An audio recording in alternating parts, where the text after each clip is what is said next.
and welcome to the National World War II Museum's podcast series, Service on Celluloid. This is our mini episode where I will answer comments and questions from the previous episode.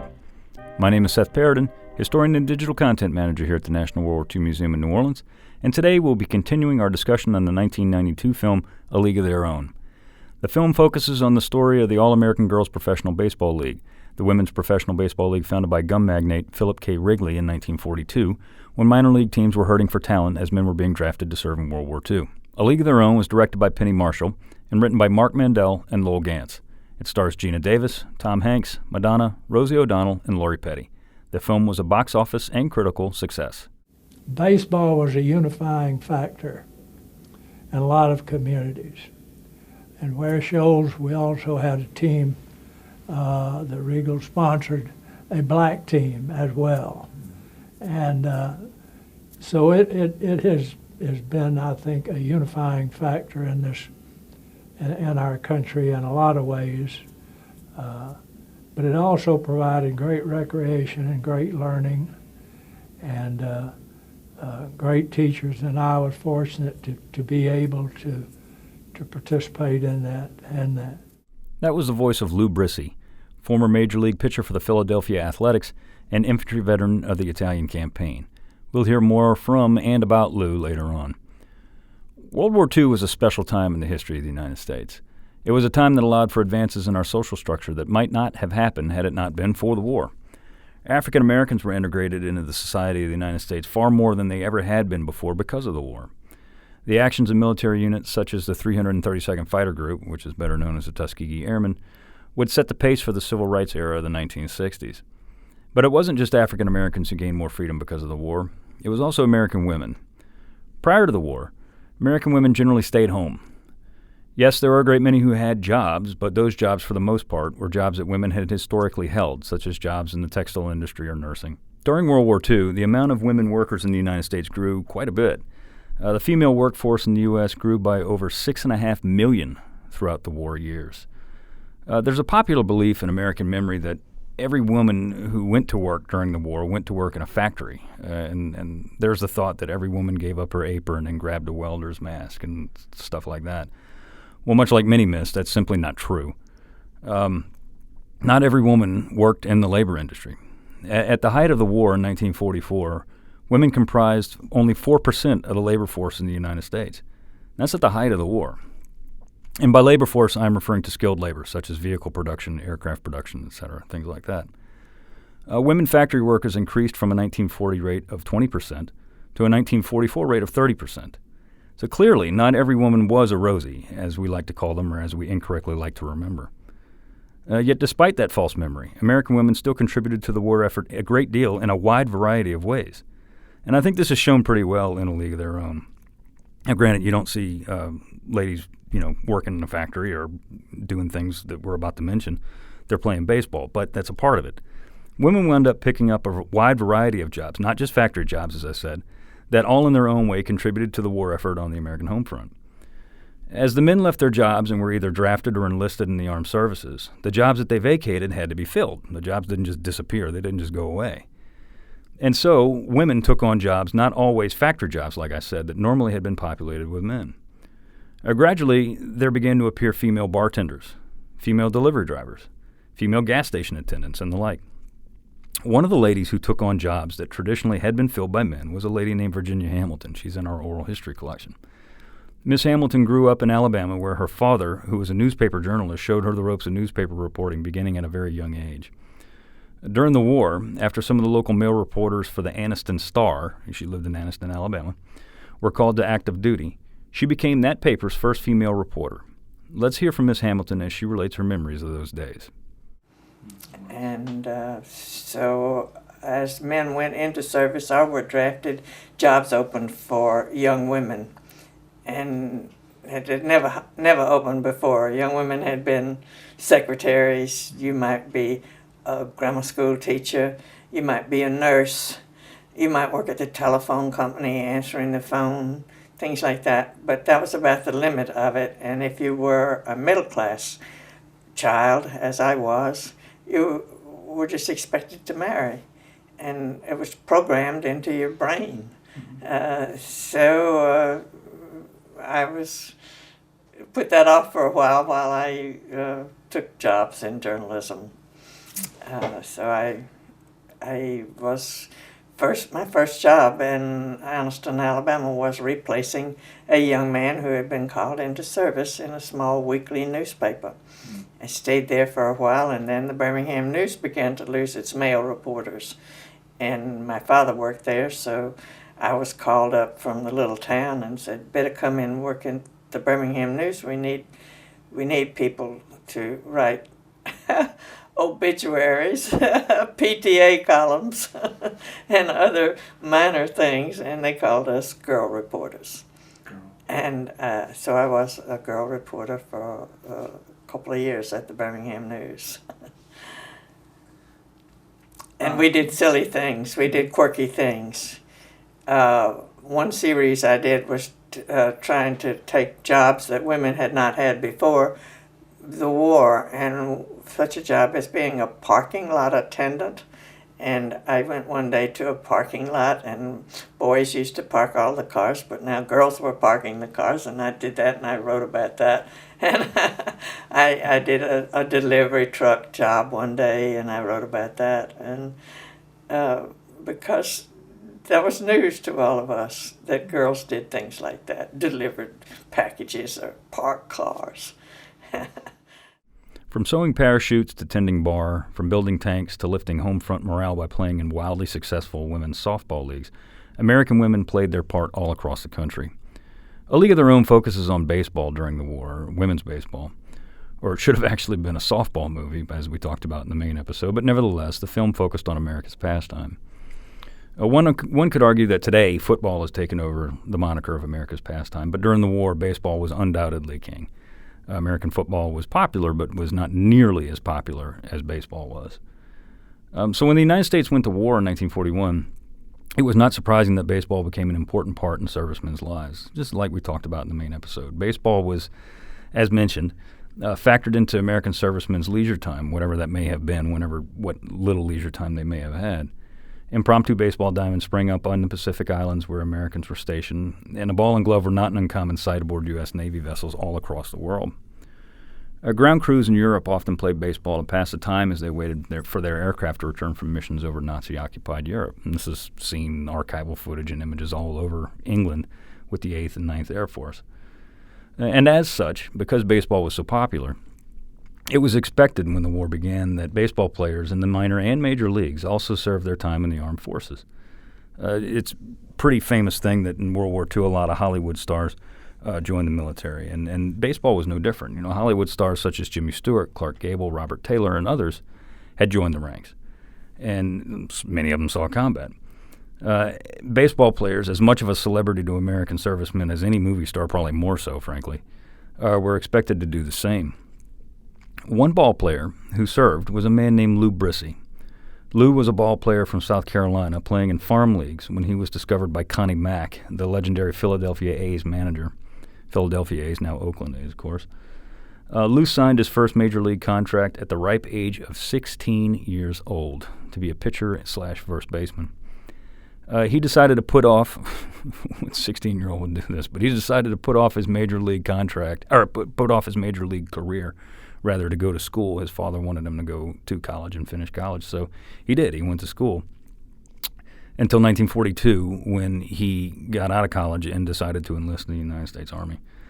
Lou said that the thought of military service cutting into his future baseball career never entered his mind. Such was his desire to serve his country. He was sent to Italy and served as an infantryman with the 88th Infantry Division, the Blue Devils. On December 2nd, 1944, Lou was caught in a German artillery barrage and was severely wounded in his leg, actually both legs, but especially his left. The artillery shell shattered his left tibia and shin bone in 30 places.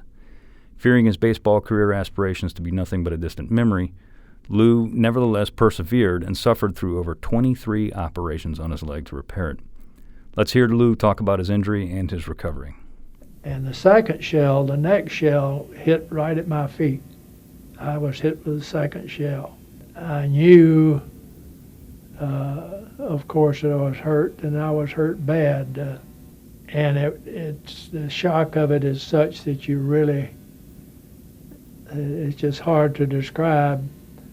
But I raised up on my elbows, and I could see the blood running off my face, and I didn't know whether I'd been hit or where it was coming from. That was the main thing.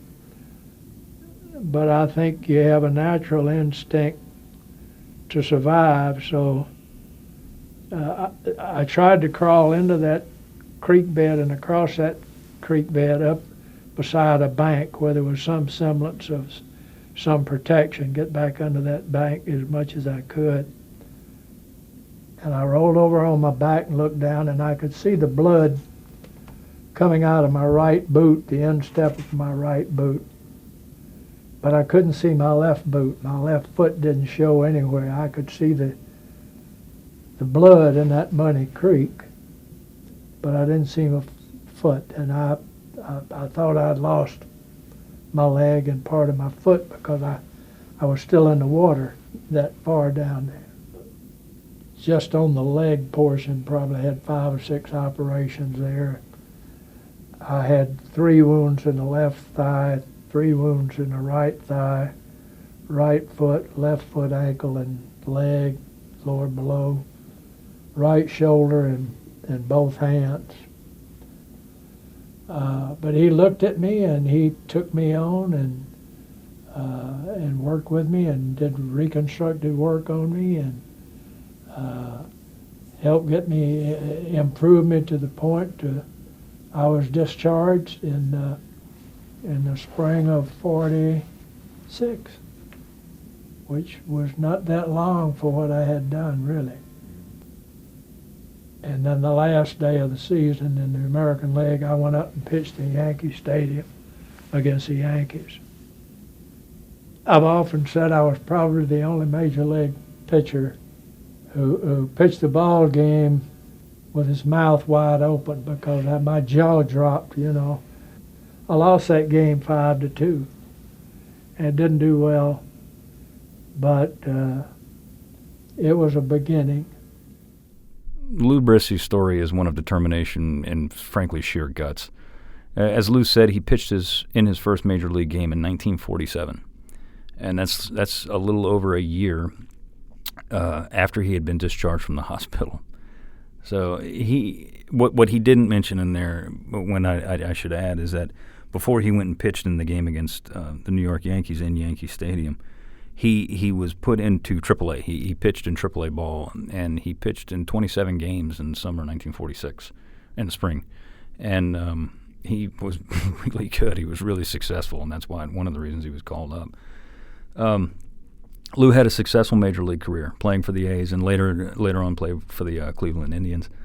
And in 1949, Lou pitched for the American League in the 1949 All-Star Game. He retired in 1953 with a career total of 436 strikeouts and a career ERA of 4.07. Not too bad for a guy who almost lost his leg in an artillery barrage.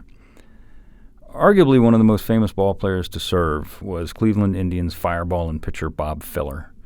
By 1941, Bob Feller was already 6 years into his major league career, and he boasted a win-loss record of 107 victories and 54 losses.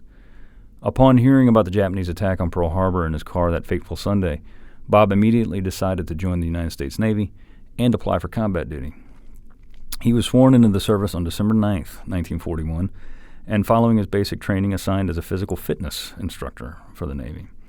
Not pleased in any way, and if you knew Feller, and I met him a couple times, he would let you know when he was irritated. He again applied for combat duty and was granted his wish. Bob graduated gunnery school and was assigned as a 40mm Bofors gun captain aboard the battleship USS Alabama, which is docked in nearby Mobile, by the way. Bob served aboard the Lucky A until 1945, seeing more than his fair share of combat across the Pacific.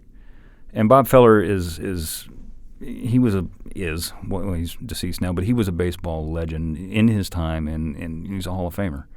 And there were many, many, many, many baseball players who did serve. Ted Williams is one, and Ted Williams is one of the most famous baseball players of all time. He was a pilot who saw combat action. Joe DiMaggio was, right up there with Mickey Mantle, Babe Ruth, and Lou Gehrig as the most famous Yankees ever to play the game.